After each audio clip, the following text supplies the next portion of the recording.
Je vous salue tous au nom puissant du Seigneur Jésus-Christ. Comme d'habitude, nous allons prendre notre enseignement de ce soir sur le thème le Dieu des impossibilités. Amen. Le Dieu des impossibilités. Nous servons un Dieu qui est capable de tout faire, absolument tout. Mais des fois, pour que Dieu accomplisse des choses, il y a des préalables ou des prérequis qui doivent être bien posés. Nous allons lire notre texte de base dans Jean chapitre 11. Je vous encourage à ouvrir votre Bible si vous l'avez. Jean chapitre 11, nous savons tous c'est l'histoire de la résurrection de l'homme Lazare. Nous savons qu'il a été malade pour un temps et après il est mort et ensuite Jésus est venu le ressusciter. Mais j'aimerais que nous puissions ce soir lire attentivement ces versets et que l'Esprit de Dieu commence à nous parler. Amen. Je lis à partir du verset 1. Il y avait un homme malade, Lazare de Béthanie, village de Marie et de Marthe, sa sœur. Amen. Il y avait un homme Lazare, il y avait un homme malade, Lazare. Déjà, il faut savoir, le nom Lazare signifie Dieu a secouru. Dieu a secouru. Et c'est exactement ce qui s'est passé. Dieu l'a secouru dans sa maladie et même dans sa mort. Il a reçu de Dieu le secours de l'Éternel. Amen. Lazare était malade au commencement. Ensuite, il est mort. Mais gloire à Dieu, il a ressuscité. Il a reçu de Dieu le secours. Le verset 2 dit, c'était cette Marie qui oignit de parfum le Seigneur et qui lui essuya les pieds avec ses cheveux. Et c'était son frère Lazare qui était malade. Verset 3. Les sœurs envoyaient dire à Jésus, Seigneur, voici, celui que tu aimes est malade. Waouh! Donc tout le monde savait que Jésus aimait beaucoup Lazare. Verset 4. Jésus, après avoir entendu cela, dit, cette maladie n'est point à la mort, mais elle est là pour la gloire de Dieu, afin que le Fils de l'homme soit glorifié par elle. Suivons bien les paroles de Jésus. Jésus dit, cette maladie n'est pas pour la mort, elle est là pour la gloire de Dieu, afin que le Fils de Dieu soit glorifié par elle. Mais si nous lisons la suite des versets, nous allons nous rendre compte que Lazare est quand même mort. Pourtant, Jésus a prophétisé. Jésus a dit, cette maladie n'est pas pour la mort, mais Lazare est quand même mort. Amen. Ouais, aujourd'hui, si un prophète donne une prophétie comme ça, et puis la personne meurt, on va dire c'est un faux prophète. Voilà, Jésus, il a prophétisé quelque chose qui ne s'est pas accompli. Et il a dit, je relis, cette maladie n'est point à la mort, mais pour la gloire de Dieu, afin que le Fils de l'homme soit glorifié par elle. Et nous savons bien qu'il est mort. Voilà. Du moins, on ne va pas parler de ce verset-là aujourd'hui, mais notons bien ça, gardons ça à l'esprit. Je n'ai pas envie de m'éloigner de ce que j'ai prévu ce soir. Mais si on commence à commenter ce verset, oh là là, ça sera autre chose. On continue, verset 5. Il dit, or Jésus aimait Marthe et sa sœur et Lazare. Ça veut dire que Jésus avait un amour particulier pour cette famille. Il n'aimait pas seulement Lazare, il aimait aussi les sœurs de Lazare, entre autres Marthe et Marie. Très important. Verset 6, il dit, lors donc qu'il eut appris que Lazare était malade, il resta 2 jours encore dans le lieu où il était. Imaginez-vous quelqu'un qui aime son ami. On lui dit, son ami est malade. La Bible dit qu'il est resté 2 jours après.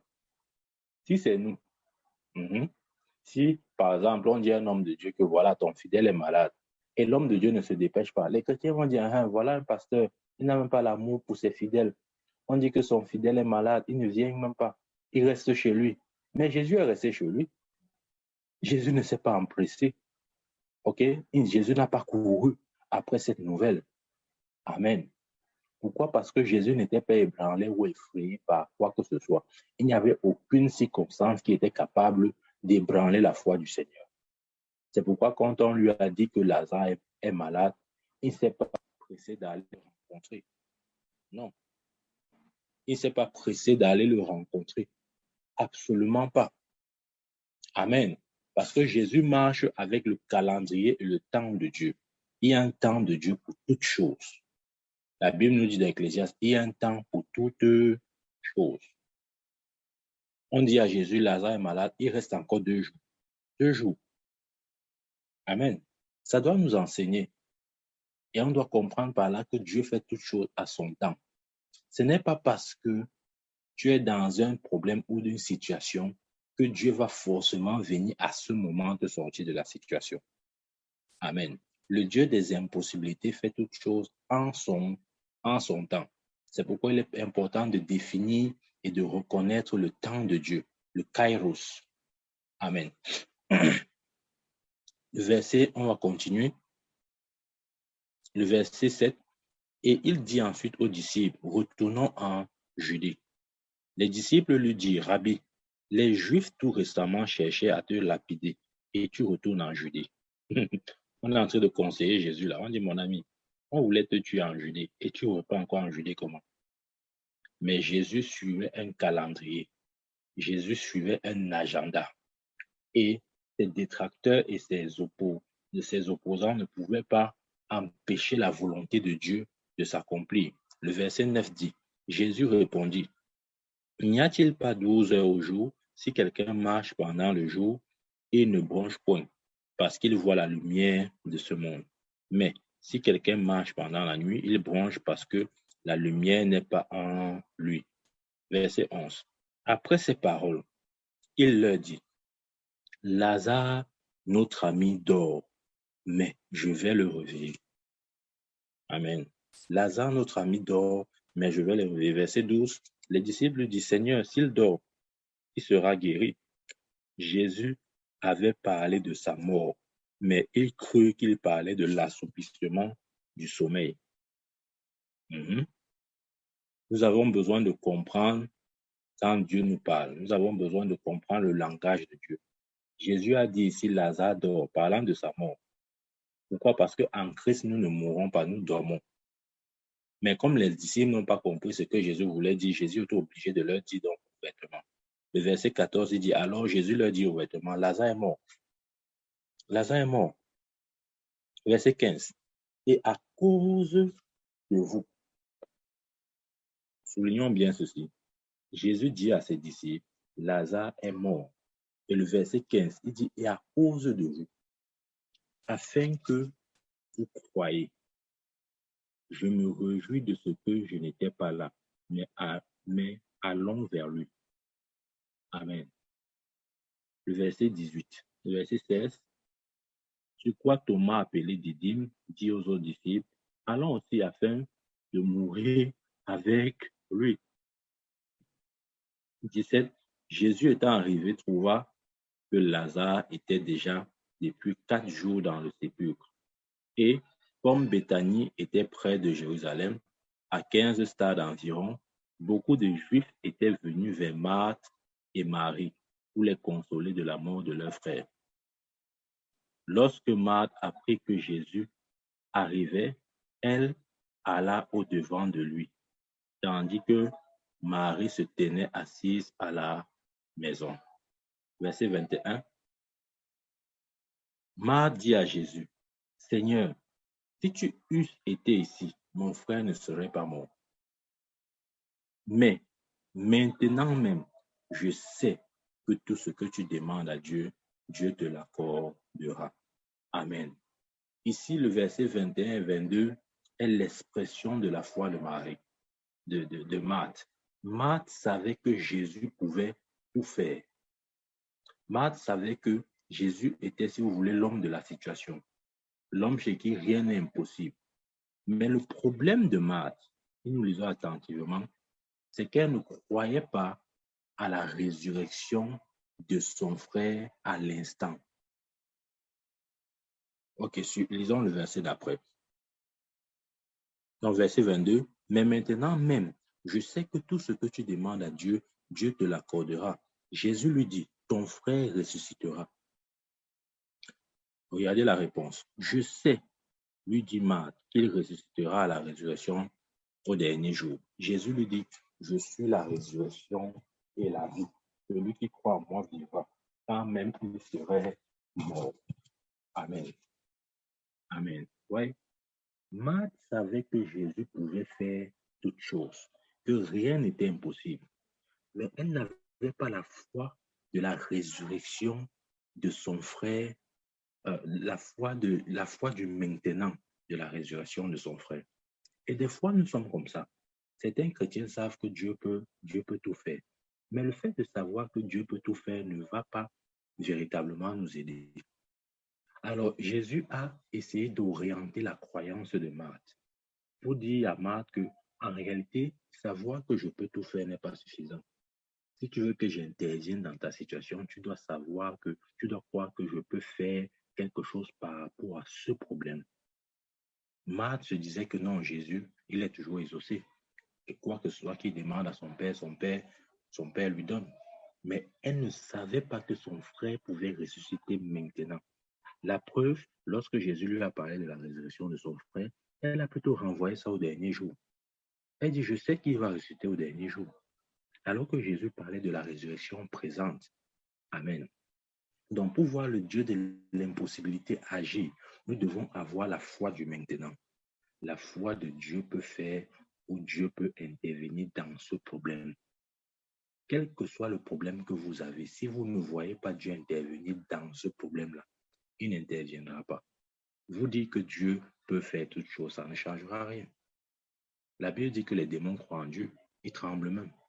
Mais ce qui change ou ce qui apporte la solution, c'est de savoir que dans votre situation précise, Dieu peut intervenir. Marthe savait que Jésus pouvait intervenir dans toute situation, mais elle ne savait pas que Jésus pouvait intervenir dans cette situation au point de ramener à la vie son frère. Et Jésus a dû orienter sa foi. Et des fois, c'est ça. Dieu peut intervenir dans nos situations ou dans nos problèmes. Des fois, il oriente un peu notre foi. Il la rend beaucoup plus spécifique. Marthe avait une foi générale. Elle se disait généralement, Jésus peut intervenir dans tout type de problème. Mais elle ne savait pas que de manière spécifique, Jésus pouvait intervenir dans ce problème et ramener son frère à la vie. Le verset 26 dit, le verset 25, Jésus dit, je suis la résurrection et la vie. Celui qui croit en moi vivra quand même il serait mort. Amen. Il y a un autre problème. Un autre problème, c'est que, autre chose, les chrétiens ont parfois la foi semblable à celle de Marthe, c'est-à-dire, ils croient que Dieu peut agir jusqu'à ce que le pire arrive, c'est-à-dire avant que le pire n'arrive. Mais lorsque le pire se produit, ils ne croient plus en Dieu pour une restauration. Je veux donner cet exemple. Marthe croyait qu'aussi longtemps que son frère Lazare était malade, dans sa période de maladie, si Jésus venait, il pouvait résoudre le problème. Mais maintenant que son frère est mort, elle ne croit plus que Jésus puisse ramener son frère à la vie. Amen. Notre foi doit aller au-delà de ça. Nous devons pouvoir croire en Dieu, même dans les pires moments, même dans les moments où tout est déjà mort, même dans les moments où nous n'espérons plus en rien, même dans les moments où nous avons peut-être, humainement parlant, nos chances sont réduites à zéro. Amen. Ne soyons pas comme Marthe. Marthe se disait, ok, aussi longtemps que mon frère est malade, Jésus peut intervenir. Mais une fois mort, Jésus ne peut plus intervenir. Je déclare dans l'onction du Saint-Esprit, quelle que soit la situation et la circonstance dans laquelle vous êtes, si vous croyez que le Dieu de l'impossibilité peut intervenir, il interviendra. Amen. Il interviendra. Le verset 26. Et quiconque vit et croit en moi ne mourra jamais. Crois-tu cela? Verset 27.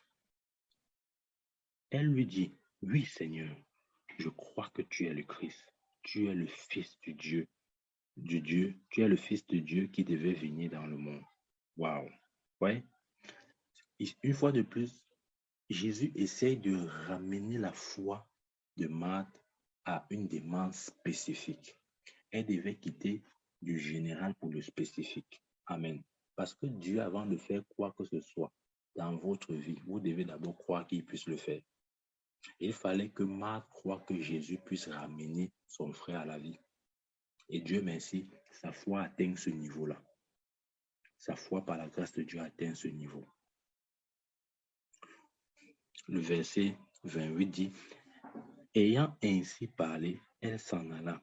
Puis elle appela secrètement Marie, sa sœur, et lui dit, le maître est ici, et il te demande.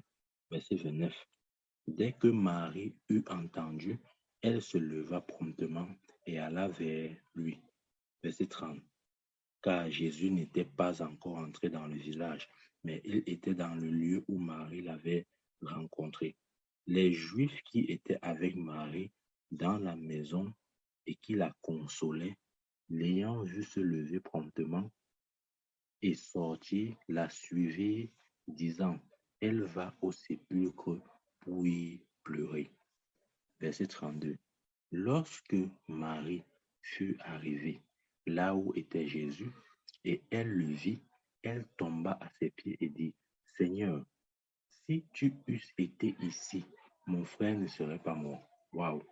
On dirait que les deux femmes-là se sont entendues. Ce sont les mêmes confessions qu'elles ont. Amen.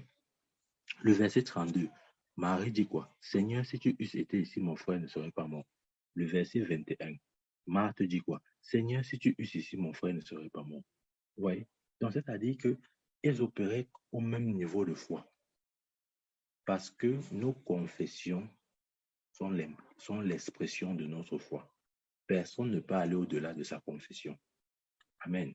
Marthe et Marie voyaient les choses de la même manière. Ils ont dit la même phrase au Seigneur. Seigneur, si tu eusses été ici, mon frère ne serait pas mort.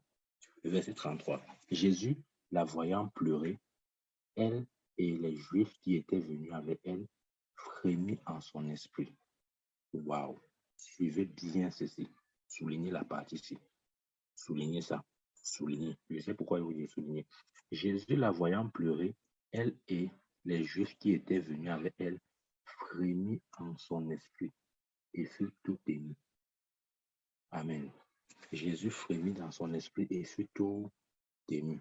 Là, je suis exactement au verset 33. Le verset 34 maintenant. Et il dit, où l'avez-vous mis, Seigneur? Lui répondit-il, viens et vois. Verset 35, Jésus pleura. Pour ceux qui ne savent pas, Jésus pleura est le verset le plus court de la Bible. Donc, si un jour on vous demande quel est le verset le plus court de la Bible, Jean chapitre 11, verset 35, Jésus pleura. Jésus pleura est le chapitre, est le verset le plus court de la Bible. Jésus pleura. Amen. Je continue. Le verset 36 dit, sur quoi les Juifs disent, voyez comme il l'aimait. Voyez comme, verset 36, sur quoi les Juifs disent, voyez comme il l'aimait. Et quelques-uns d'entre eux disent, lui qui a ouvert les yeux des aveugles, ne pouvait-il pas faire aussi que cet homme ne mourût point? Amen. Verset 38. Jésus frémissa de nouveau en lui-même. Le verset 33 nous a dit Jésus, nous rappelons le verset que j'ai dit et souligné. Le verset 33 dit Jésus frémit en son esprit. Et le verset 38, la Bible dit Jésus frémissa de nouveau en lui-même. Se rendit au sépulcre. C'était une grotte et une pierre était placée devant. Verset 39, Jésus dit, ôtez la pierre. Marthe, la sœur du mort, lui dit, Seigneur, il sent déjà, car il y a 4 jours, il est là.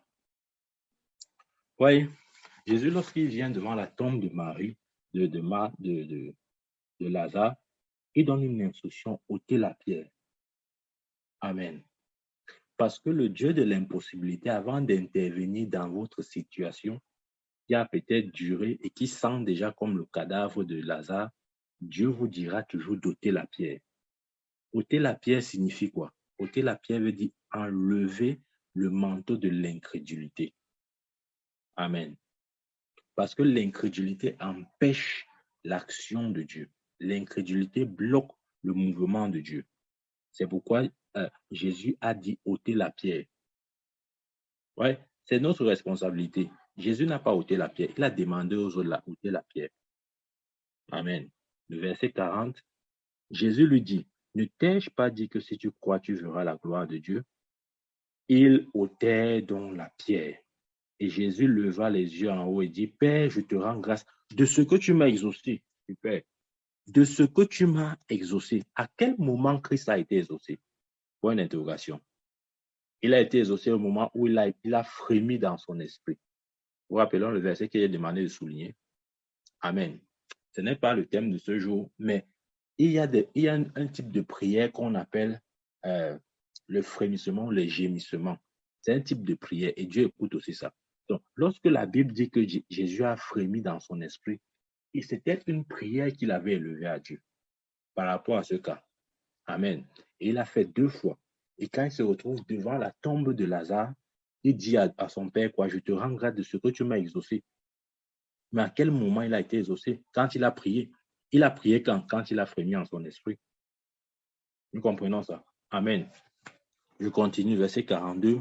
Pour moi, je savais que tu m'exauces toujours, mais j'ai parlé à cause de la foule qui m'entoure, afin qu'ils croient que c'est toi qui m'as envoyé. Ayant dit cela, il cria d'une voix forte, Lazare, sors. Super. Voyez, là où on avait enterré Lazare, Lazare n'était pas le seul mort qu'il y avait dans cette grotte. Il y avait certainement plusieurs cadavres. Mais vous voyez, quand nous lisons la Bible, nous devons faire attention à l'ordre des mots. Nous devons faire attention aux mots utilisés. Amen. Jésus se tient devant la tombe de Lazare, ou disons la grotte où il y avait la tombe de Lazare et certainement d'autres corps. Et il dit, Lazare, sors. Je vous dis pourquoi il dit Lazare, sort. Parce que s'il disait l'inverse, s'il disait sort, n'importe qui pouvait sortir. Il fallait qu'il précise d'abord.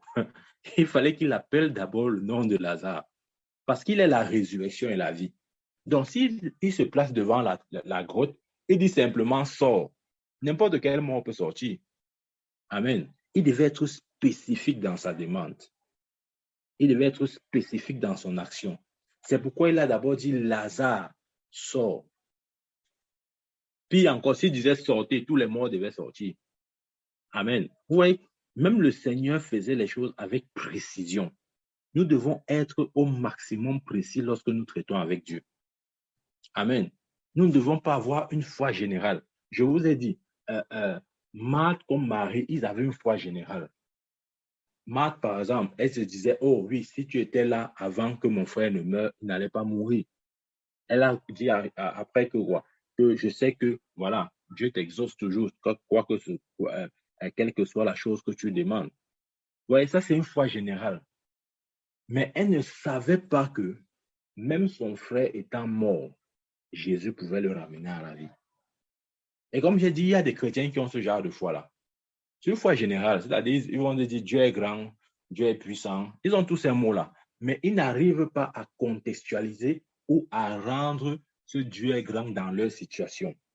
Ils n'arrivent pas à voir la grandeur de Dieu dans leur situation. Ils n'arrivent pas à voir la puissance de Dieu dans leur situation. C'est juste des récitations. Amen. Et Jésus devait ramener la foi de Marthe de manière spécifique à son problème spécifique, en lui disant, mais je suis la résurrection et la vie. Celui qui croit en moi vivra. Amen. C'est très important pour nous d'avoir une foi spécifique. Une foi spécifique et précise. Amen. Et pour que Dieu intervienne dans nos situations, il est important pour nous de doter la pierre. Croyez-moi, nous vivons où nous avons souvent certains problèmes ou circonstances ou difficultés où nous-mêmes, nous avons mis la pierre dessus. Amen. Où le problème a perduré, nous avons enterré et nous avons couvert avec une bonne pierre. Amen. Exactement comme Lazare. Lazare est mort, on l'a mis dans le sépulcre, on l'a mis dans la tombe, on l'a refermé pour se rassurer qu'il ne bouge pas, qu'il reste là-bas.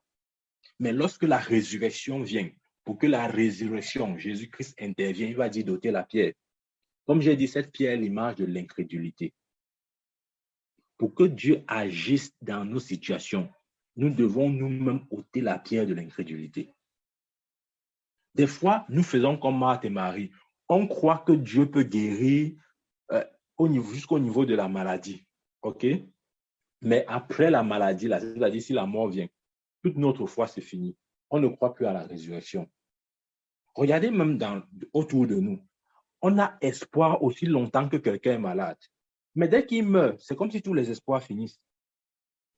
Personne n'a plus la foi pour la résurrection. Personne ne croit même plus que Dieu peut le ramener à la vie. Parce qu'on se dit que non, si Dieu a permis qu'il arrive jusqu'à mourir, ça veut dire qu'on doit seulement l'enterrer, que c'est fini pour lui. Qui a dit que c'est fini pour lui? Nous servons le Dieu d'hier, d'aujourd'hui et éternellement. Celui qui a ressuscité Lazare, il peut ressusciter aussi un mort aujourd'hui. Amen. Ouais, nous n'avons pas avoir une foi générale. On dit que Jésus a ressuscité Lazare. Et puis quoi? On a besoin de voir ce même Jésus actualisé ou comment il dit, dans notre contexte, dans notre quotidien. N'ayons pas une foi historique où on passe du temps à dire ce que Jésus avait fait et tout, et tout, et tout. Ça, c'est vraiment la blague. Nous servons un Dieu vivant. Je crois que le Dieu qui a ressuscité Lazare peut ressusciter aujourd'hui des morts. Pas un mort, des morts. Parce qu'il est la résurrection. Mais jusqu'à ce que notre foi atteigne ce niveau, nous allons seulement expérimenter les guérisons. Nous n'allons pas expérimenter les résurrections. Il y a plus de gloire dans la résurrection que dans la guérison. Parce que dans la guérison, parfois Dieu guérit, mais comme le cœur de l'homme est ce qu'il est, vous allez voir, un homme va commencer à dire que non, c'est l'hôpital. C'est parce qu'on a trop fait, on a suivi bien à l'hôpital. Le médecin était compétent. Gloire à Dieu pour les médecins, ils ont leur place. Mais des fois, Dieu permet aussi qu'une situation arrive jusqu'au cas critique pour intervenir, pour que même la médecine comprenne qu'elle n'a plus rien à mettre à voir à ce niveau-là. Amen. C'est de ça qu'il est question. Marthe et Marie croyaient que Jésus pouvait intervenir aussi longtemps que Lazare ne meurt pas. Mais ils ne croyaient pas que Jésus pouvait intervenir après la mort de Lazare. Et c'est ça notre problème. Nous avons déjà mis Dieu dans une sorte de cage ou de bouteille où on se dit, Dieu, voici ce que tu peux faire. Dieu, voici ce que tu ne peux pas faire. Qui a dit ça? Qui a dit qu'il y a des choses que Dieu ne puisse pas faire? Dieu peut tout faire. Il a dit car rien n'est impossible à celui qui croit. Tout est possible à Dieu. Amen. Nous devons avoir cette foi-là. Cette foi qui ne croit pas seulement à la guérison, mais cette foi qui croit aussi à la résurrection. Amen. Cette foi qui ne croit pas seulement quand un problème est mauvais, qui ne croit pas à l'intervention de Dieu pour un problème mauvais, mais une foi qui croit à l'intervention de Dieu pour un problème pire. Amen. Amen, amen. Et aussi, le verset, il y a autre chose que qu'il est important de noter dans ces versets que nous avons lus. Le verset 45 et 46, je lis. Et de plusieurs des Juifs qui étaient venus vers Marie et qui virent ce que Jésus fit, crurent en lui.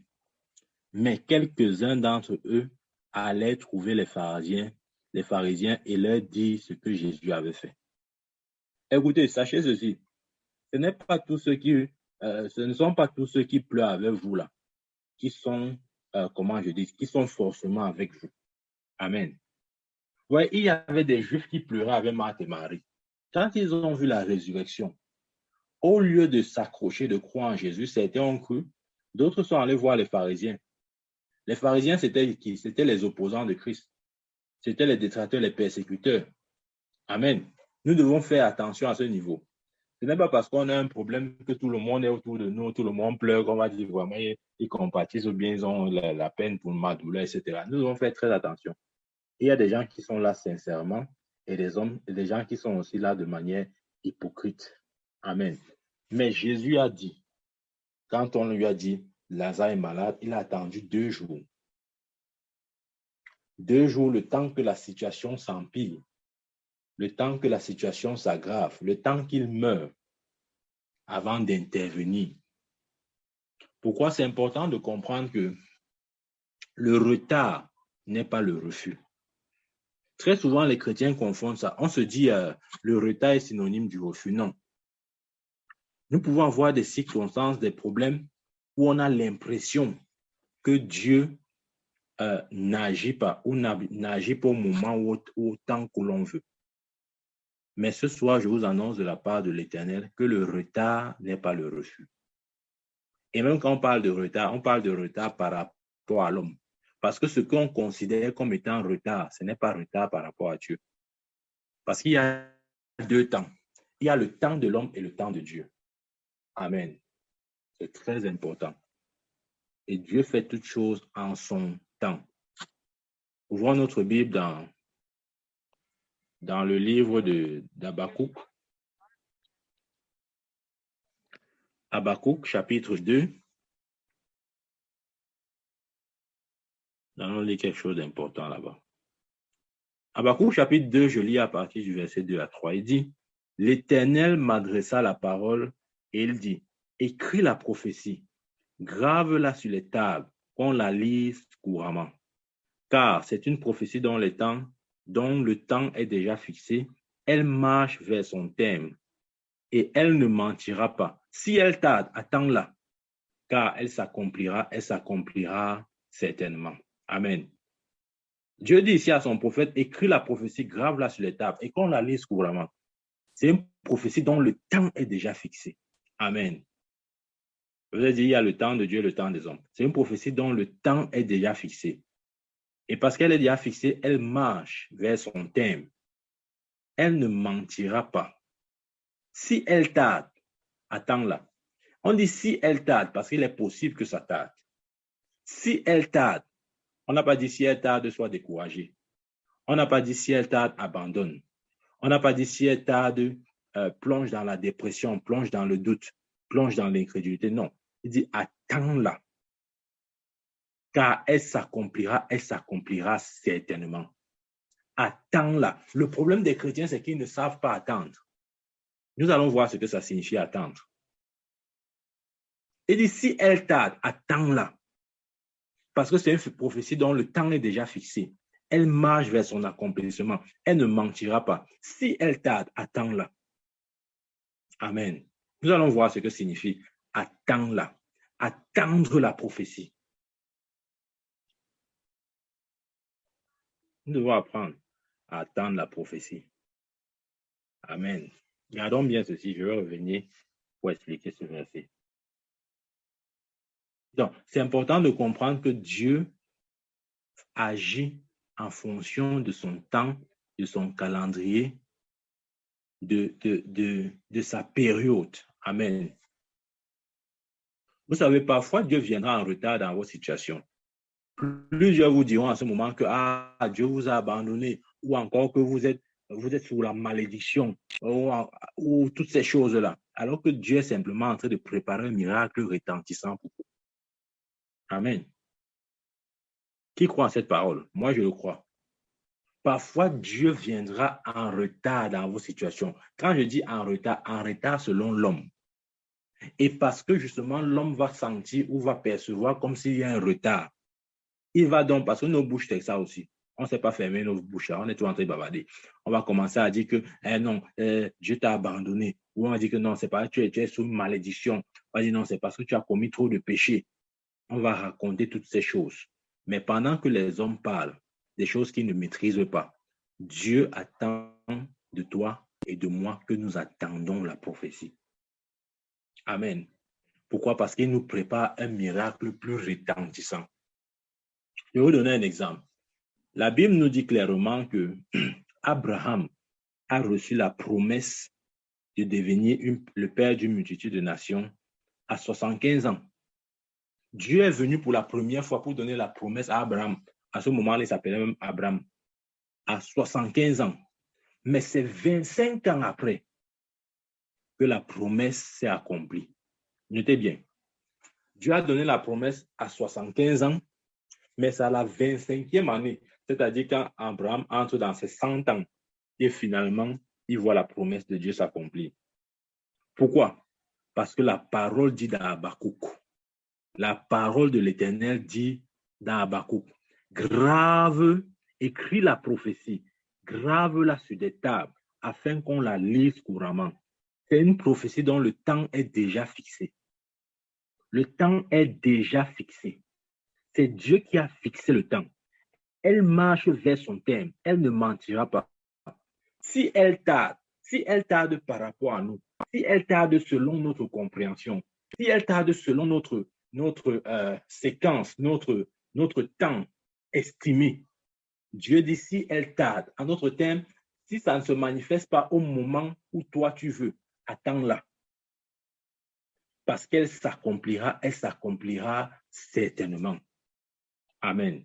Abraham est le prototype de la foi. D'ailleurs, la Bible le présente dans Romains comme étant le père de la foi et le père des chrétiens même. L'Église est le résultat de l'alliance abrahamique. C'est-à-dire que Dieu a pris à faire alliance avec Abraham, et d'Abraham, si nous lisons bien, la Bible parle de la postérité d'Abraham, qui est Christ. Dans Galates, on le dit. Et de Christ est sorti l'Église. Donc, si Christ est la postérité d'Abraham et l'Église sort de Christ, ça veut dire quoi? Ça veut dire que l'Église est le résultat de l'alliance abrahamique. Donc, ça veut dire que nous devons toujours lire attentivement la vie de notre père, Abraham. Parce que la vie de notre père, Abraham, est l'image de notre propre vie. Amen. Est l'image de notre propre vie. Parce qu'il faut enseigner de manière équilibrée. Oui, on aime souvent le Dieu de vitesse, c'est-à-dire le Dieu qui dit tu auras et puis 2 secondes après tu as. On aime bien ça. Alors, nous les chrétiens, on aime ça. On n'aime pas attendre. On n'aime pas laisser le temps de Dieu arriver. On est très pressé. Si Dieu nous a promis quelque chose, non, il faut que le lendemain, là, on obtienne la chose. Sinon, on se décourage. Non, Abraham a reçu la promesse à 75 ans. C'est à la 25e année, c'est-à-dire à 100 ans, il voit la promesse de ses yeux. Amen. Lazare. Vous dites quelque chose par rapport à Lazare? Ok, relisons le verset 14 et 15. Nous allons voir quelque chose d'extraordinaire là. Est-ce que vous savez que Lazare n'est pas mort à cause de sa maladie? Il est mort à cause des disciples et des Juifs. Ok, lisons.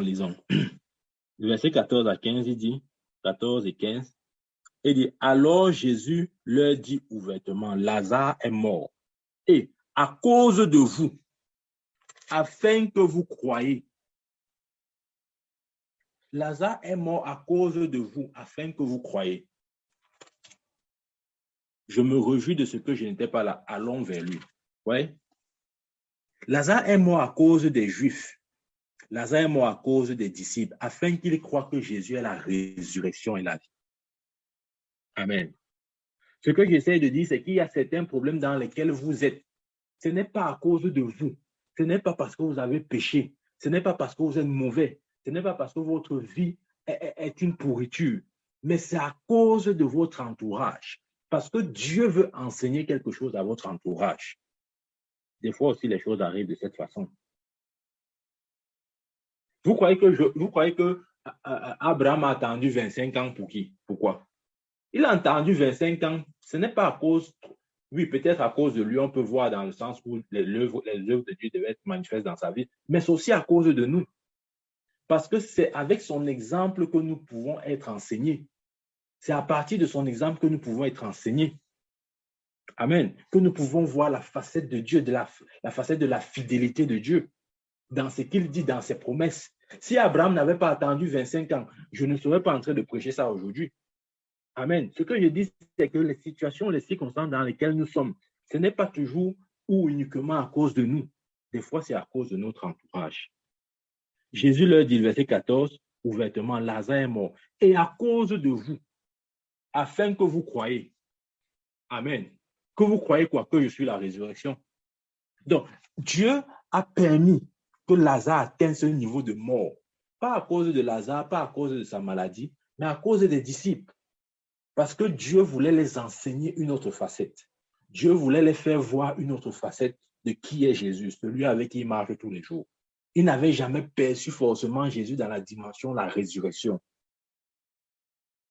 Amen. C'est important. Je le dis et je le répète. Certaines situations dans lesquelles vous êtes là, ne vous culpabilisez pas. Ne croyez pas que Dieu vous a abandonné ou que vous êtes la mauvaise personne de la terre. Parfois, cette situation est là, pas seulement pour vous, mais pour les autres. Dieu veut utiliser ça pour passer un message, pour révéler sa gloire dans une autre dimension. Amen. Donc, Abraham a attendu 25 ans.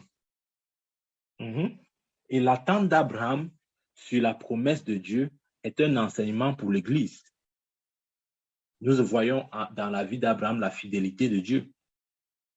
Quand tout semble même être obscur, quand tout semble être mort, nous voyons la fidélité de Dieu. Le Dieu qui accomplit toujours ce qu'il promet. Amen. Dieu a attendu que le corps de Sarah soit bien usé, ménopausé, avant de lui donner Isaac. Amen. Pourquoi Dieu a permis ça? Afin que nous croyions que rien n'est impossible à Dieu. Aujourd'hui, lorsqu'on voit l'image, la vie de Sarah, on a la compréhension selon laquelle rien n'est impossible à Dieu. Mais si Dieu avait donné à Sarah immédiatement après l'avoir promis, nous, on devait avoir quelle instruction? On devait avoir quel enseignement? Je vous le dis, croyez-moi, certaines situations dans lesquelles vous êtes là, ce n'est pas vous le problème. Ce n'est pas forcément vous la cible, mais c'est pour que la foi des autres soit activée, pour que la foi des autres soit édifiée. Amen. Je vais vous donner quelques exemples. Est-ce que Jésus a souffert et il est mort à cause de lui? Ce n'est pas à cause des hommes. C'est à cause des hommes. Deuxième exemple. Est-ce que les apôtres ont été persécutés et ils sont morts à cause de leur faute? Non. C'est à cause de l'Église et à cause de Christ. Amen. Jésus, je ne sais pas si on comprend les exemples que je suis en train de donner là. Dieu n'avait pas besoin de rendre Sarah stérile. Et même s'il a fait, ce n'est pas à cause de ses péchés, mais c'est à cause de nous, afin que nous voyions en Sarah la fidélité de Dieu. Amen. Afin que nous voyions en Sarah un modèle de persévérance dans la foi. Ce n'est pas toujours parce que la personne même a un problème. Ne laissez pas Satan vous faire croire ça. Que non, je suis dans des problèmes difficiles, peut-être parce que j'ai trop péché. Pas toujours. Ou je vis cette situation parce que je suis vraiment ceci ou cela. Pas toujours. Absolument pas. La Bible dit clairement qu'il a rendu Sarah stérile. Ce n'est pas Satan, c'est Dieu. Et pourquoi il l'a fait? Il l'a fait pour un but bien précis, afin que ses œuvres soient manifestées en Sarah et que nous puissions voir, nous, l'Église, en Sarah, un modèle de persévérance dans l'accomplissement de la parole ou de la promesse de Dieu. Amen. Les choses doivent aussi être dites de cette façon. Abraham a tenu ferme. Lisons ce passage. J'aime beaucoup. Romains chapitre 4. Romains chapitre 4. Je lis à partir du verset 17. Suivons bien le témoignage d'Abraham. Vous allez voir quelque chose là. Romains chapitre 4, verset 17 à 21. Ça, c'est Dieu qui parle. Je t'ai établi père d'un grand nombre de nations. Il est notre père devant celui auquel il a cru. Dieu qui donne la vie aux morts et qui appelle les choses qui ne sont point comme si elles étaient. Verset 18, suivant.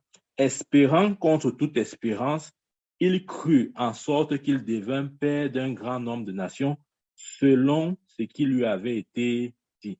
Telle sera ta postérité. Espérance contre toute espérance. En d'autres termes, il a cru en Dieu malgré, en dépit de toutes ces situations, de tout ce que ses sens pouvaient lui donner comme information, en dépit du corps usé de Sarah ou de son propre corps. Espérant contre toute espérance, il crut en sorte qu'il devint père d'un grand nombre de nations, selon ce qui lui avait été dit, telle sera ta postérité. Verset 19. Et, suivons là, c'est ce verset, je l'aime beaucoup. Et s'enfaiblit dans la foi. Il ne considéra point que son corps était déjà usé, puisqu'il avait près de 100 ans, et que Sarah n'était plus en état d'avoir d'enfant. Ouais. Dieu lui donne une prophétie. Et cette prophétie, non seulement ça met long pour s'accomplir, mais ça vient trouver des blocages humains. Amen. Des résistances. Son corps est usé. Sa femme n'est plus en état d'avoir d'enfant. Mais la Bible dit s'enfaiblir dans la foi. Que notre foi soit semblable à celle d'Abraham. Quel que soit ce que Dieu vous a dit. Dans Habakkuk chapitre 2, verset 2, il dit « Écris la prophétie grave là, qu'on la lise couramment. » C'est une parole qui est fixée dans un temps. Elle court à son terme. Elle s'accomplira. Si elle tarde à temps là, parce qu'elle s'accomplira certainement. Quelle que soit la promesse de Dieu dans votre vie, ma prière est que vous ayez la foi d'Abraham, c'est-à-dire une foi qui ne faiblit pas. Amen. Il ne considéra pas que son corps était déjà usé. En d'autres termes, Abraham ne vivait pas selon ses cinq sens. Il ne vivait pas selon les informations que le monde physique lui donnait. Il ne vivait pas selon les informations de ses sens. Puisqu'il avait, la Bible dit, puisqu'il avait près de 100 ans et Sarah n'était plus en état d'avoir des enfants. Verset 20. Il ne douta pas par l'incrédulité au sujet de la promesse de Dieu, mais il fut fortifié par la foi donnant gloire à Dieu. 1. S'enfaiblit dans la foi. 2. Il ne douta pas. Amen. Et c'est de cette façon et uniquement de cette façon que nous pouvons voir le Dieu d'impossibilité agir dans nos situations. Quelle que soit la promesse qui est dans votre vie, n'oubliez pas Habakkuk chapitre 2, verset 3. Il dit, écris la grave là, qu'on la lise couramment. C'est une parole qui est fixée dans le temps. Elle s'accomplira si elle tarde à temps là, parce qu'elle est certaine. Amen. Comment donc attendre? Rappelons-nous, on a dit ça. On devait voir comment attendre. On attend comment? En faisant comme Abraham. La Bible dit, espérant contre toute espérance, il crut, en sorte qu'il devint père d'un grand nombre de nations, selon ce qui lui avait été dit. Telle sera ta postérité. Amen. Donc, la façon pour nous d'attendre la prophétie, c'est de demeurer ferme sur la parole que Dieu nous a dite. Amen. Nous ne devons pas faiblir dans notre foi. Le verset 19 dit, et sans faiblir dans la foi, il ne considéra pas que son corps était déjà usé. Croyez-moi, l'ennemi de la foi, l'ennemi premier de la foi, ce sont nos sens. Rien ne combat notre foi comme nos sens. Absolument rien. Même le diable, je veux dire, Satan n'a pas la capacité de combattre directement notre foi. Ce qu'il fait, c'est quoi? C'est qu'il essaie de combattre notre foi par nos sens. Amen. Parce que dans le règne ou dans le règne de la foi, dans le règne de l'esprit, Satan n'est pas à ce niveau-là. Il ne peut pas venir comment je dis? Il ne peut pas venir nous toucher à ce niveau-là. Non. Ce qu'il va faire, c'est qu'il va utiliser nos cinq sens. Parce que nos cinq sens peuvent avoir accès à ce niveau, mais lui n'a pas accès. C'est pourquoi la Bible dit, sans faiblir dans la foi, il ne considéra pas que son corps était déjà usé. Suivons bien, dans ce petit récit, nulle part on ne fait mentionner le nom de Satan. Vous avez remarqué? Nulle part on a dit, oh, Satan a empêché que, oh, Satan a Satan. Non, il n'y a pas Satan ici, là. Le combat d'Abraham était entre sa foi et ses sens. Amen. Le combat était entre sa foi et ses sens. Et c'est ça le problème aujourd'hui. Notre combat n'est pas contre Satan. Je l'ai déjà dit. C'est au niveau de notre mentalité, de notre intelligence. Est-ce que notre intelligence est renouvelée? Parce que si notre intelligence n'est pas renouvelée, c'est clair que nos cinq sens vont prendre le dessus sur nous. Amen. Donc, Abraham devait se maintenir dans la foi en demeurant, comment dire, en assujettissant ses cinq sens. Parce que la Bible dit, sans faiblir dans la foi, il ne douta point que son corps était déjà, et sans faiblir dans la foi, il ne considéra point que son corps était déjà usé. La foi ne veut pas dire que la chose n'existe pas. Oui, Abraham n'a pas renié le fait que son corps était déjà usé. La Bible dit, suivons bien ce que la parole dit, et sans faiblir dans la foi, il ne considéra point que son corps était déjà usé. La foi, c'est quoi? C'est que il y a la douleur, mais je ne me focalise pas sur la douleur. Il y a comment il dit, le problème, mais mes yeux ne sont pas sur le problème. Amen. C'est ça la foi. La foi ne nie pas l'évidence, mais la foi ne se concentre non plus sur l'évidence. Amen. Rappelez-vous quand Jésus a appelé Pierre, il a dit Pierre, viens, marche sur les eaux. Les Écritures nous disent clairement qu'aussi longtemps que les regards de Pierre étaient fixés sur Jésus, il marchait sur les eaux. Mais à un moment donné, pour une raison ou une autre, il a détourné ses regards de Jésus, il a porté ses regards vers la tempête, il a commencé à couler. Amen. Donc, Abraham n'avait pas ses regards fixés sur l'évidence de ses sens. Parce que son corps devait combattre la prophétie de Dieu dans sa vie. Son corps devait lui dire, mon ami, tu es déjà vieux. Sarah est ménopausée. Le corps de Sarah ne peut même plus recevoir d'enfants. C'est quel genre de prophétie ça? Laisse ça. On dit Dieu d'impossibilité, impossibilité. L'enfant va alors venir comment? Amen. Mais Abraham a tenu ferme dans la foi. Pour que le Dieu d'impossibilité agisse dans votre situation, vous devez demeurer ferme dans la foi. Ferme dans la parole qui vous a été adressée. Indépendamment de vos situations. Indépendamment de ce que vos sens vous révèlent. Indépendamment de ce que vos yeux voient. Le verset 20. Le verset 19 plutôt. Et sans faiblir dans la foi, il ne considéra pas que son corps était déjà usé, puisqu'il avait près de 100 ans et Sarah n'était plus en état d'avoir d'enfant. Verset 20 maintenant. Il ne douta point par incrédulité. Amen. Ça veut dire que dans la situation d'Abraham, Abraham n'avait pas mis une pierre à sa situation. Rappelez-vous qu'on a mis Lazare dans la tombe, dans la grotte là. On a refermé la grotte avec une pierre. Mais Abraham n'a pas fait cette erreur. Il n'a pas mis une pierre à sa situation ou sur sa situation. Amen. Pourquoi? Parce qu'il s'attendait à Dieu. Il savait que Dieu était capable d'appeler à la vie toute chose. Il savait que Dieu était capable de manifester tout ce que sa bouche déclare. Amen. Je vous ai dit, pour que le Dieu d'impossibilité agisse, vous devez vous-même ôter la pierre que vous avez posée sur votre situation là. S'il y a une quelconque pierre, ôtez-la d'abord. S'il y a une quelconque incrédulité, s'il y a un quelconque doute, le doute ou l'incrédulité doit être ôté pour que Dieu intervienne.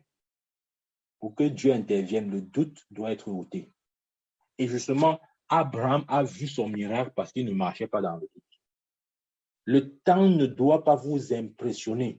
Le temps ne doit pas vous intimider. Vous ne devez pas considérer le temps autant qu'Abraham n'a pas considéré son corps usé ou le corps usé de son épouse. Amen. Mais il est demeuré ferme. La Bible dit dans 1 Jean chapitre 5 verset 4, il dit, la victoire qui triomphe du monde, c'est notre foi. Tout ce qui est né de Dieu triomphe du monde et la victoire qui triomphe du monde, c'est notre foi. La parole appelle la foi la victoire. Pour que le Dieu d'impossibilité intervienne, il faut que la foi soit présente.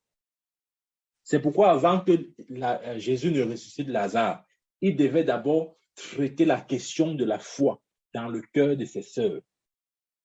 Parce que ses sœurs devaient d'abord croire qu'il puisse ramener à la vie son frère. C'est pourquoi il a dit à Marthe, je suis la résurrection et la vie, celui qui croit en moi vivra. Crois-tu en cela?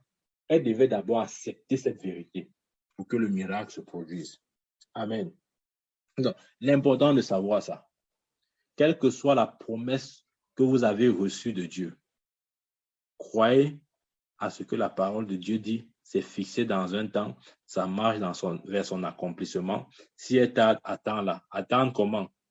On attend en demeurant ferme dans la foi. On attend justement, si on demeure ferme dans la foi, c'est clair que le doute ne peut non plus nous envahir. Amen. sans la foi, il est impossible de lui être agréable. Hébreux chapitre 11. Donc, des fois, les situations par lesquelles nous traversons ne sont pas là toujours pour parler ou disons pour exposer un manquement ou peut-être un péché quelconque. Non, absolument pas. Amen. Absolument, absolument pas. Je vais vous donner un exemple. Ouvrons notre Bible dans Jean chapitre 9. Jean chapitre 9, verset 1 à 3. Jean chapitre 9, verset 1 à 3. La Bible dit, Jésus vit en passant un homme aveugle de naissance. Suivez bien cette histoire. Ça va beaucoup nous parler. Jésus vit en passant un homme aveugle de naissance. Ses disciples lui firent cette question. Rabbi, qui a péché, cet homme ou ses parents, pour qu'il soit né aveugle? Vraiment, la question des disciples, c'est comment ils peuvent demander à un aveugle de naissance s'il a péché? Il avait péché quand? Ouais. Ils ne pouvaient pas encore dire, est-ce que ce sont ses parents qui ont péché? Ouais. Les disciples disent ici, Rabbi, qui a péché, cet homme ou ses parents, pour qu'il soit né aveugle? Pourquoi? Parce que dans la pensée des gens, les gens se disent toujours que si vous êtes dans une situation, c'est parce que vous avez péché. Si vous êtes, je vais vous donner des exemples concrets. Si vous êtes au chômage, c'est parce que vous avez péché. Si vous n'êtes pas marié, c'est parce que vous avez péché. Si vous n'avez pas les enfants, c'est parce que vous avez péché. Qui a dit ça? On ramasse cette connaissance. Ce n'est pas vrai. Regardez cet homme. Il est né aveugle. Il est né aveugle. À quel moment il a péché? Lisons le verset 2. Ses disciples lui firent cette question. Rabbi, qui a péché, cet homme ou ses parents, pour qu'il soit né aveugle? Écoutons la réponse de Jésus. Jésus répondit, ce n'est pas que lui ou ses parents aient péché, mais c'est afin que les œuvres de Dieu soient multipliées, soient manifestées en lui. Waouh! Je vais vous dire, la situation dans laquelle vous êtes, ce n'est pas parce que vous avez péché. C'est afin que les œuvres de Dieu soient manifestées en vous. Amen. C'est afin que les œuvres de Dieu soient manifestées en vous. Les hommes vous diront que c'est parce que vous avez péché. Laissez-les parler. C'est comme ça, l'être humain est toujours en train de bavarder. S'il ne bavard pas, il va faire quoi d'autre? Amen. On aime parler des choses qu'on ne comprend pas. Les gens vont vous dire non, si vraiment à cet âge, tu n'as pas aussi ça, c'est parce que tu as péché. Aïe, aïe, aïe, aïe, aïe. Et regardez qui pose la question, les disciples de Jésus, ceux qui étaient censés maîtriser les choses. Et c'est ça dans la vie. C'est ceux qui sont censés maîtriser qui bavardent beaucoup. En fait, ils ne maîtrisent rien. Amen. Ils demandent à Jésus, ok, Jésus, cet homme qui a péché, lui ou ses parents, comment vous pouvez demander à quelqu'un qui est né aveugle s'il a péché? Il a péché quand? Dans le ventre de sa mère. Amen. Donc, Jésus le dit, ce n'est pas que lui ou ses parents aient péché, mais c'est afin que les œuvres de Dieu soient manifestées en lui. Et nous savons bien ce qui s'est passé. Jésus a pris après la boue, il a mélangé avec la salive, il a appliqué sur ses yeux, il est allé se laver à la piscine et sa vue est revenue. Amen. Oui. Je prends cet exemple pour essayer de nous sortir d'un petit mensonge dans lequel Satan essaye souvent de nous plonger. Satan nous fait croire que oh, tu n'as pas encore acheté ta voiture, ah, c'est parce que tu es un pécheur. Tu es un pécheur, tu es un pécheur. Oh, tu n'as pas encore acheté ta maison, non, tu es un pécheur. Tu es un pécheur. Comment? Tes égaux ont déjà les maisons. Ça veut dire que tu es un pécheur. Regarde, les gens vont commencer à dire, regarde même ta vie. Hein, vous devez contrôler ta vie. On aime souvent bavarder des choses qu'on ne comprend pas.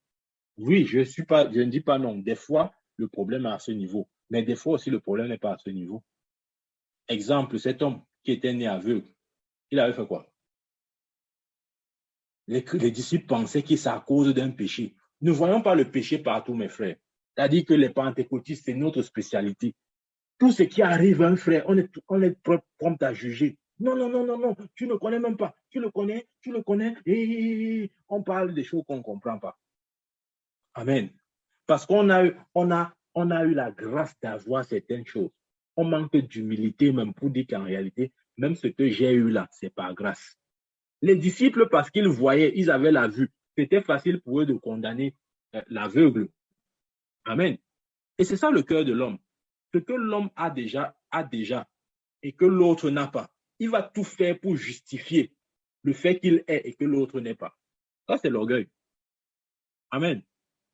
L'apôtre Paul dit, je suis ce que je suis par la grâce de Dieu. Amen. Pourquoi nous ne pouvons pas parler de cette manière? Tu as des enfants? Oui, c'est par la grâce de Dieu.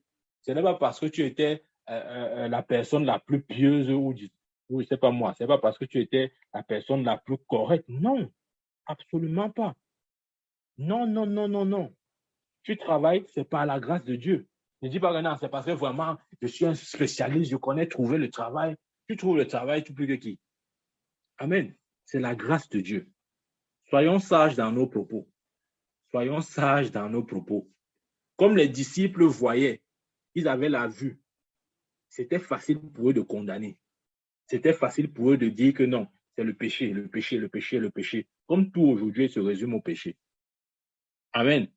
Je crois que si on vivait au temps d'Abraham, on devait dire que non, ce n'est pas Abraham là a péché. C'est pourquoi jusqu'à 99 ans, il n'a pas encore reçu l'enfant. On devait comme ça, nos bouches sont comme ça. Je ne sais pas pourquoi on fait ça. C'est-à-dire, des fois, on doit apprendre à fermer. Il faut souvent fermer ça. Amen. Pourquoi? Parce que le problème ou la situation dans laquelle peut se trouver ton frère, ça peut être une instruction pour toi. Dieu peut utiliser ça pour te parler. La Bible dit quoi? Nous avons lu. Jésus a dit ouvertement à ses disciples, Lazare est mort. Et le verset d'après, il dit, à cause de vous, afin que vous croyez. Amen. Et il y a des situations qui sont là. On se précipite de juger. Mais Dieu crée ces situations et les place à côté de nous pour nous enseigner quelque chose. Amen. Je veux pousser loin. Le célibat de ton frère peut être un enseignement pour toi. Ne te presse pas seulement et dis que non, il n'est pas marié parce qu'il pêche, il est pécheur, il a eu une mauvaise vie. Calme-toi, calme-toi. Jésus avait dit que celui qui n'a pas péché jette la première pierre, jette le premier la pierre. Tous ceux qui avaient attrapé la femme en flagrant délit d'adultère, qui a jeté la pierre? Personne. Parce que tous étaient des pécheurs. C'est-à-dire des pécheurs essayaient de condamner d'autres pécheurs. Amen. Croyez-moi, les situations par lesquelles vous traversez, ces situations sont là pour manifester, pour que la manifestation des œuvres de Dieu soit, pour que les œuvres de Dieu soient manifestées en vous. Exactement comme ce monsieur, ce jeune homme aveugle de naissance. Par la grâce de Dieu, il a recouvré sa vue. Jésus l'a restauré. C'était pour que les œuvres de Jésus soient manifestées dans sa vie. Ce n'était pas parce qu'ils étaient dans les péchés. Vraiment, je vous assure, ça c'est un conseil que je vous donne. Si vous voyez une situation, quelle que soit la situation, quel que soit le problème dans lequel un frère ou une sœur est, vraiment abstenez-vous de parler. Ne parlez pas trop vite. Même la Bible dit, soyez lents à la parole. Les chrétiens ont déjà jugé. Les chrétiens ont déjà diagnostiqué. On a déjà donné le problème. On a déjà dit pourquoi c'est comme ça là. Comme je dis, si on vivait au temps d'Abraham, là, on devait dire comment Abraham était pécheur, que c'est pourquoi jusqu'à 100 ans, il n'a pas encore d'enfant. Oui, oui, oui. Les chrétiens du 21e siècle sont capables. Alors que c'est le dessein de Dieu qui s'accomplit. Amen. C'est la démonstration de la fidélité de Dieu indépendamment des temps et des circonstances de la vie. Amen. Voyez dans le problème, entre guillemets, de votre frère une instruction ou un enseignement pour votre propre vie. Et ne vous positionnez pas comme étant des juges. Non, ça ne va pas vous aider. Pourquoi? Parce que si vous vous positionnez déjà en tant que juge, vous n'allez pas prendre l'enseignement que Dieu vous communique. Amen. Vous n'allez pas recevoir l'enseignement parce que vous avez déjà jugé. Laissons le jugement à Dieu. Recevons l'instruction, recevons l'enseignement. Qu'est-ce que Dieu veut me faire comprendre par la situation de mon frère ou de ma sœur? Il y a un enseignement. Jésus a dit à ses disciples ouvertement, Lazare est mort et à cause de vous, afin que vous croyez. Comme vous êtes incrédule là, vous devez croire que je suis la résurrection et la vie. Mais pour ça, il fallait que Lazare meure. Maintenant, Lazare est mort. Les gens vont dire, ah, Lazare est mort parce qu'il a péché. Il était un gros pécheur. C'est pourquoi Dieu l'a même tué. Dieu l'a même tué. Alors que Dieu a permis ça afin que vous croyez que Jésus est la résurrection et la vie. Je veux vous dire, vos situations, certaines, pas toutes les situations, certaines de vos situations sont là. Dieu permet ça pour exploser ou pour faire manifester sa gloire, non seulement dans votre vie, mais dans la vie de votre entourage. Amen. Les disciples ont pu voir la dimension de la résurrection de Christ, mais pour ça, il fallait que Lazare meure. Amen. Ah, c'est important ces choses-là. C'est très important. Et sachant ceci, comme la Bible dit dans Romains 8, 28, nous saurons au reste que toute chose concourt au bien de ceux qui aiment Dieu. Toute chose concourt au bien de ceux qui aiment Dieu. Quelle que soit la situation par laquelle vous traversez, cette situation-là, c'est pour votre bien. Ça peut jouer en votre défaveur pour un temps, mais après, vous vous rendrez compte que ça joue en votre faveur. Amen. Toute chose concourt au bien de ceux qui aiment Dieu.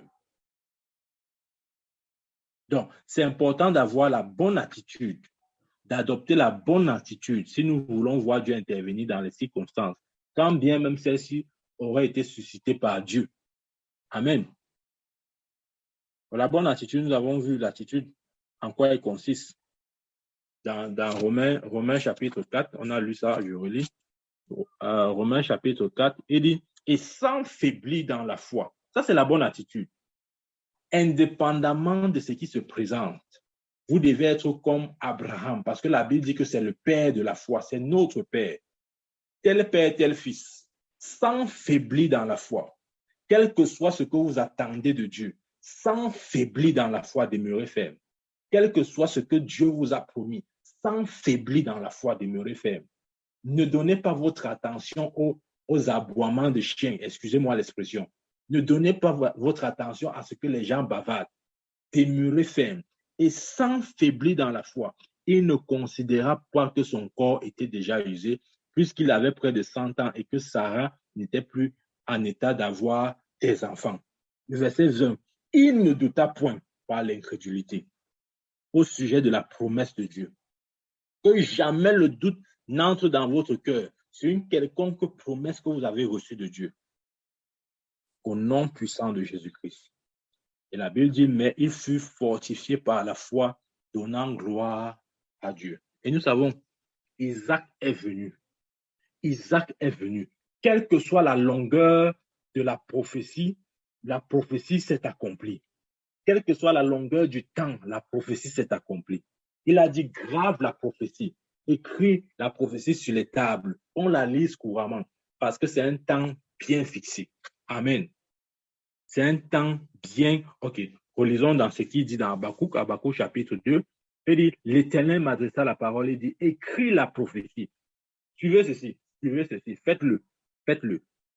Ayez pour habitude d'écrire ce que Dieu vous dit. Je vais vous dire pourquoi. Il y a des choses qui ne s'accompliront dans votre vie que si vous les avez écrites. C'est une dimension à bien comprendre. Les chrétiens ne comprennent pas ça. Quand Dieu vous donne une parole, une promesse, écrivez-la. Écrivez-la. Et il y a des choses qui ne peuvent être accomplies que si elles sont écrites, si elles sont consignées quelque part. Amen. C'est pourquoi ici, Dieu au prophète grave la prophétie sur des tables, qu'on la lise couramment. Donc, c'était des choses qui pouvaient me montrer aux gens que voici la prophétie de Dieu que j'ai écrite, voici la prophétie de Dieu que j'ai écrite. C'est important. C'est important. Écris la prophétie, grave-la sur des tables afin qu'on la lise couramment. C'est une prophétie dont le temps est déjà fixé. Je veux dire, quelle que soit la promesse que Dieu vous a donnée, le temps de l'accomplissement de cette promesse est déjà fixé. Ce temps est déjà fixé. Amen. Elle marche vers son terme. Elle ne mentira pas. Si elle tarde, attends-la. Attends-la comment? On attend la prophétie sans faiblir dans la foi.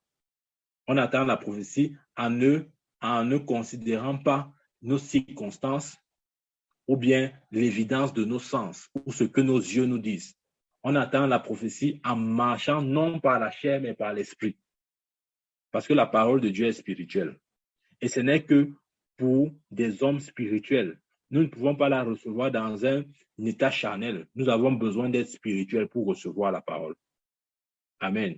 C'est pourquoi il dit, écris la prophétie, écris la prophétie, grave-la sur des tables, afin qu'on la lise couramment, car c'est une prophétie dont le temps est déjà fixé. Elle marche vers son terme. Elle ne marchera pas. Si elle tarde, attends-la, car elle s'accomplira certainement. Et c'est sur ce verset que je veux m'arrêter ce soir. Écrivez la prophétie. Amen. Écrivez la prophétie. Que la prophétie soit claire. Que vous ayez, comment je vais expliquer ça?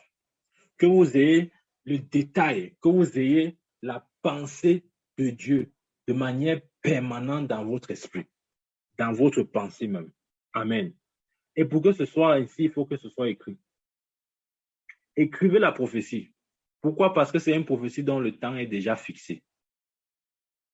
Le temps n'est pas seulement fixé, elle marche vers son terme. Amen. Ouais, quand la femme tombe enceinte, scientifiquement parlant, on dit qu'elle a 9 mois de grossesse. OK. Le jour où elle est conçoit, où la femme conçoit, est-ce que vous voyez le ventre de la femme? Non. C'est-à-dire le jour où la femme conçoit. Si vous voulez juste voir au niveau de la morphologie, il n'y a rien qui est changé. Son ventre est intact, ses formes intactes. Elle ne prend pas le poids. Elle ne prend pas le poids à un jour de grossesse. Non. Amen. Qu'est-ce qu'elle doit faire? Elle doit préserver. Elle doit garder ce qui est en elle. Que Dieu vous accorde la grâce de garder la prophétie et de ne pas laisser les intempéries, les bouches des gens, ou bien, comment je dis, vos sens venir détruire la sémence qui est déjà en vous. La parole de Dieu est une sémence et les promesses de Dieu sont des sémences. Exactement comme la femme qui tombe enceinte, elle doit maintenir ce qu'elle a reçu. Comment on maintient? En demeurant ferme dans la foi. Comment on maintient? En ne considérez pas vos sens. Restez focalisé sur ce que Dieu a dit. Amen. La femme doit garder sa grossesse, préserver sa grossesse. Il y a des choses qu'elle ne doit pas manger. Ouais, vous savez ça, non, je vous apprends rien. Quand une femme enceinte, surtout au début de la grossesse, elle doit par exemple faire attention à un truc comme peut-être l'ananas. Si elle consomme au premier trimestre, si elle consomme beaucoup d'ananas, elle peut avoir une fausse couche. Et beaucoup de chrétiens ont eu des fausses couches comme ça. Ils se sont mis à absorber, à consommer ce qu'ils n'étaient pas censés consommer. Je vais dire ça autrement. Ils ont prêté leur attention, ils ont donné leur attention aux choses inutiles, aux avis humains, à leur sens, à leur vue, à leur raisonnement, à leur pensée humaine. Et ils ont laissé ce que Dieu a dit. Amen. Nous devons préserver. La prophétie est comme la sémence et toute sémence doit être préservée. La femme qui tombe enceinte doit préserver, doit protéger sa grossesse. Il y a des choses qu'elle ne doit pas manger. Et il y a des choses que vous ne devez pas écouter. Quand je dis écouter, c'est-à-dire donner votre attention. C'est clair, les gens vous diront certaines paroles.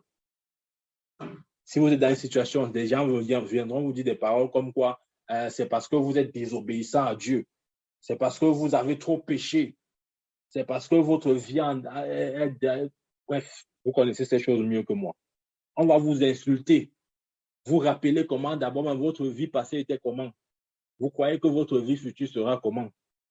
On va venir vous rappeler votre passé en disant qu'en réalité, c'est Dieu qui vous punit. Et ce sont des choses qu'il ne faut pas manger. Il ne faut pas accepter. Il faut rejeter ça. Parce que si vous consommez de telles choses, à force de les consommer, vous risquez de produire, comment il dit, il risque d'avoir une fausse couche. En d'autres termes, la parole de Dieu risque d'être avortée. Je vous dis ceci, la seule personne, notez ça si vous notez, La seule personne sur cette terre à pouvoir annuler la parole de Dieu sur votre vie, c'est vous-même. Si vous n'avez rien noté jusqu'ici, là, notez la phrase aussi. La seule personne sur cette terre à pouvoir annuler la parole de Dieu, les promesses de Dieu sur votre vie, c'est vous-même. Personne ne peut le faire. Personne d'autre que vous. Aucun homme de Dieu ne peut le faire. Aucun sorcier, aucun diable ne peut le faire. C'est vous-même. Amen. C'est vous-même. Ce que Satan essaiera de faire, c'est quoi? C'est de vous faire consommer le mensonge, de vous faire croire au mensonge, de vous dire des paroles blessantes, de vous dire des paroles mensongères et d'espérer que votre esprit médite sur ces choses. Et plus vous méditez sur des paroles mauvaises ou mensongères, plus vous allez détruire la sémence de la parole de Dieu en vous. Amen. Ouais, c'est important. Hein? Demeurons fermes. Demeurons fermes. Quelle que soit la situation dans laquelle vous êtes. Rappelez-vous que cette situation, exactement comme ce monsieur, cet homme aveugle, Jésus a dit que ce n'est pas lui ou ses parents qui est péché, mais afin que les œuvres de Dieu soient manifestées en lui. Quelle que soit votre situation, c'est afin que les œuvres de Dieu soient manifestées en vous. Ayez cette foi-là. N'ayez pas la foi de celui qui culpabilise, qui dit « Ah non, c'est sûr que vraiment, j'ai trop péché. » Non, non, non, non, non. Satan a tellement joué avec la vie des chrétiens avec cette histoire-là. Non. Non. Et aussi, non seulement c'est pour que les œuvres de Dieu soient manifestées en vous, mais c'est aussi à cause de votre entourage. Lazare est mort à cause des disciples, parce que les disciples devaient croire à Jésus en tant que résurrection. Si Lazare ne mourait pas, est-ce qu'il devait voir la dimension résurrection de Jésus? Non. Donc, votre problème est là, même pour édifier les autres. Laissez-les, ils vont vous critiquer. Ils vont dire toutes choses sur vous, des mauvaises choses. Vous êtes pécheur, vous êtes ceci, cela. Mais ils oublient. Ce qu'ils oublient, c'est que vous êtes dans cette situation aussi à cause d'eux. Parce que Dieu veut utiliser cette situation pour leur parler. Mais comme ils sont dans un esprit de suffisance, comme ils sont dans un esprit d'orgueil, ils ne peuvent pas voir la chose de cette manière. S'ils ne voient pas, c'est leur problème. Ce qui est sûr et certain, les œuvres de Dieu vont se manifester en vous à travers cette situation-là. Amen. Amen, amen. Donc, le Dieu de l'impossibilité, c'est ça. C'est le Dieu qui agit lorsque la foi est présente. C'est le Dieu qui agit lorsque l'homme vit dans la réalité ou dans le règne de la foi. C'est le Dieu qui agit lorsque nous ôtons la pierre. C'est le Dieu qui agit lorsque nous ôtons l'incrédulité. C'est le Dieu qui agit lorsque nous ôtons même des mauvaises pensées ou appréciations personnelles que nous avons de nous-mêmes. C'est le Dieu qui agit quand nous mettons toute notre confiance en lui. Amen. Que Dieu bénisse sa parole. Je vais prier pour nous. Père, au nom de Jésus, nous te rendons grâce pour ce soir. Seigneur, merci pour ta parole. Merci, oh Dieu, parce que tu nous enseignes ces choses de manière spécifique. Père, que notre foi ne soit focalisée que sur toi et sur toi seul. Parce que tu es le Dieu des impossibilités. Tu es le Dieu de l'impossibilité. Et pour que tu agisses dans nos cas, dans nos situations, dans nos problèmes, nous devons avoir les yeux fixés sur toi. Oh Dieu, que jamais nos yeux ne soient déportés sur une autre chose ou une autre personne que toi. Nous ne voulons voir que toi. Nous ne voulons penser que de toi, Seigneur. Nous ne voulons penser qu'à toi, Seigneur. Reçois la gloire. Seigneur, je prie pour chacun de tes enfants. Je prie pour la grâce de Dieu, pour ta grâce. Je prie, Seigneur, pour ton Esprit Saint, pour l'esprit de sagesse et de révélation. Que ta parole grandisse et croisse dans nos cœurs. Au nom de Jésus-Christ. Amen. Amen, amen, amen. Amen, amen, amen. Amen, amen, amen. Ça va cuire. Parole était Ça vraiment va cuire.